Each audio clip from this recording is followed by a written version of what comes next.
गतांक से आगे कवि पद्माकर के बारे में बात हो रही थी। रोगमुक्त होने के पश्चात अंत में कवि पद्माकर चरखारी नरेश से मिलने के लिए गए,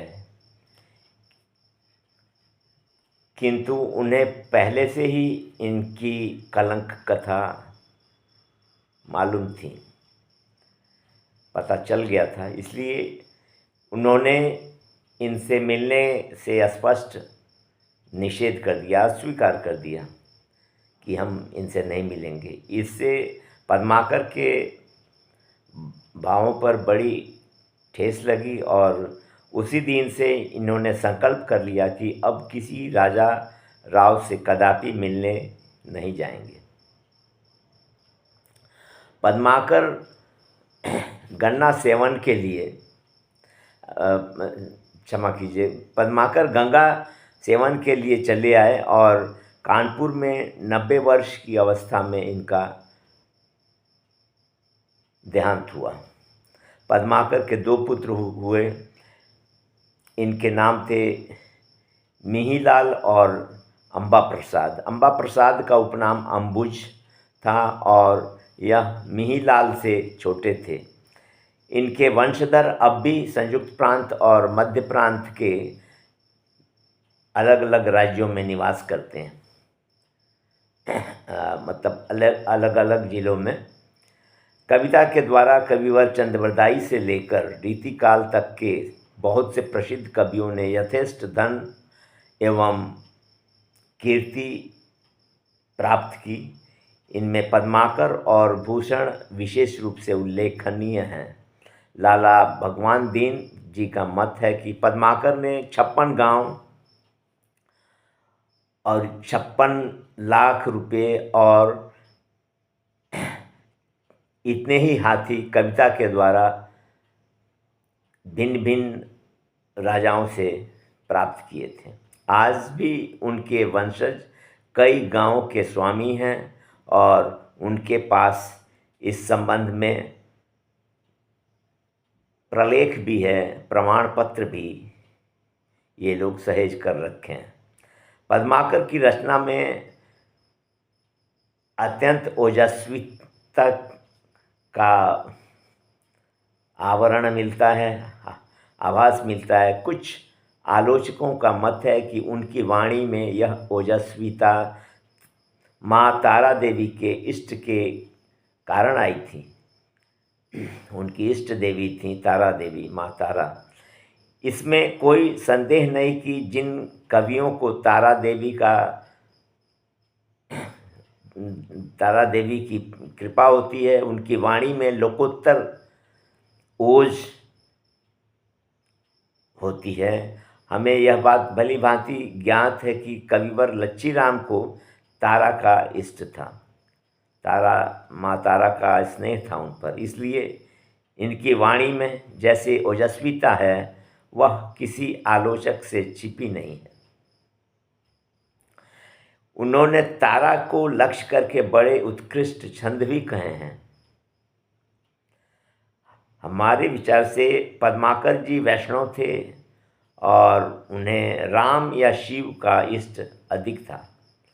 इसके प्रमाण में पद्माकर जी की रचनाओं में से सैकड़ों छंद उद्धृत किए जा सकते हैं। राम नाम की महिमा का उन्होंने मुक्त कंठ से गान किया है और साथ ही साथ भगवान शंकर की भक्ति में भी छंद लिखे हैं। पद्माकर जी की रचनाएं सब मिलाकर 9 पुस्तकें उन्होंने लिखी हैं।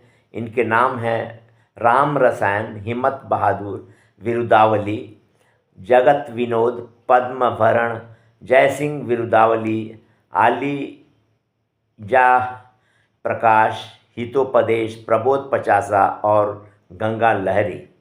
इनमें से जयसिंह विरुदावली, आलीजाह प्रकाश और हितोपदेश को अद्यावधि मुद्रण का सौभाग्य प्राप्त नहीं हुआ, मतलब ये मुद्रित नहीं हो पाया है। अतः पद्माकर जी की जिन जिन रचनाओं को देखने का सौभाग्य प्राप्त हुआ, उन्हीं का परिचय यहाँ पर दिया जाएगा। राम रसायन, यह आदि कवि वाल्मीकि जी की अमर कृति के 3 कांडों का ट्रांसलेशन है।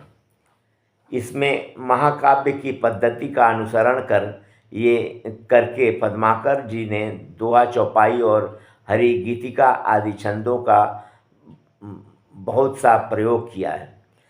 इसे ट्रांसलेशन भले ही कर लें, पर इसमें वह बात नहीं आने पाई है जिससे अनुवाद का गौरव बढ़ता है।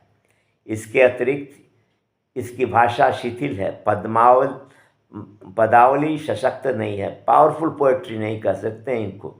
प्रबंध में भी लूजनेस है, शिथिलता है। इसी आधार पर कुछ लोग तो इसे पद्माकर की रचना मानने को तैयार नहीं, पर हमारा व्यक्तिगत अनुमान तो यह है कि यह पद्माकर का प्रथम प्रयास होगा, इसलिए इसमें मैच्योरिटी का अभाव प्रतीत होता है, जो पद्माकर की रचना का विशेष गुण माना जाता है।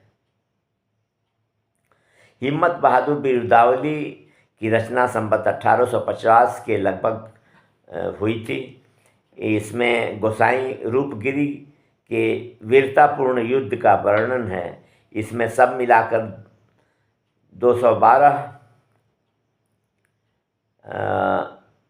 112 छंद है और प्रायः अधिकांश हरिगीतिका छंद है। पुस्तक का विषय 5 सर्गों में विभक्त है। वीर रस के अनुकूल ओज गुण और पुरुषावृत्ति की उद्भावना करने के लिए पद्माकर ने इसमें बहुत से शब्दों को विकृत कर दिया है। वीर रस की सुंदर व्यंजना नहीं हो पाई। इसमें तड़ाक भड़ाक के अतिरिक्त और कोई साहित्य स्वास्थ्य नहीं है। जगत विनोद, ये पद्माकर की बहुत ही अच्छी कृति है। इसकी रचना राजा जगत सिंह के लिए की गई थी और कहते हैं कि उसके उपलक्ष्य में पद्माकर को बहुत कुछ पुरस्कार प्राप्त हुआ था। रस के विषय पर यह सबसे अच्छा ग्रंथ है। संस्कृत किसी व्याख्या प्रणाली के अभाव का दोष यद्यपि इसमें कुछ खटकता सा है, पर इसके रहते हुए भी जगत विनोद एक अच्छी रचना है। पद्मभरण, यह अलंकार की एक छोटी सी पुस्तिका है और यह कविवर जयदेव जी के चंद्रलोक के आधार पर बनाया गया है। दोहे के पूर्वार्ध में अलंकार का लक्षण है और बाद में उदाहरण। महाराज यशवंत सिंह प्रवीण भाषाभूषण भी इस प्रकार की रचना है। दोनों ही में कहीं कहीं लक्षण और उदाहरण में सामंजस्य नहीं दिखता है। आलीजाह प्रकाश, यह ग्रंथ संवत 1878 में ग्वालियर के महाराज बहादुर श्री दौलत राव सिंधिया के लिए लिखा गया था। यह रीति ग्रंथ है। यह अभी तक प्रकाशित नहीं है। हितोपदेश, इसकी रचना भी लगभग उसी समय की है। यह सिंधिया दरबार के प्रमुख कर्मचारी श्री उदा जी दाक्षिणात्य के अनुरोध से बनाया गया था। इसकी रचना शिथिल है। प्रबोध पचासा, यह रचना पद्माकर की वृद्धावस्था की है, जिस समय उनके हृदय में वैराग्य दृढ़ मूलक हो गया था। फलतः इस रचना में ज्ञान वैराग्य संबंधी एक से एक अच्छे मार्मिक छंद हैं। गंगा लहरी अंतिम रचना है। इसके भी छंद बड़े उत्कृष्ट हैं। प्रबोध पचासा के बहुत से भावों की इसमें पुनरुक्ति सी हो गई है। इसमें गंगा जी की अदम उदाहरणी कीर्ति का वर्णन है।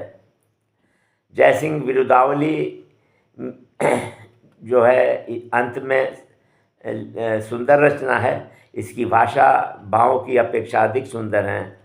कहीं संस्कृत के चुटीले छंदों के अनुवाद भी हैं और ये अत्यंत सुंदर हैं। ग्रामों में आज भी पद्माकर की रचना का अधिक प्रचार है। धन्यवाद।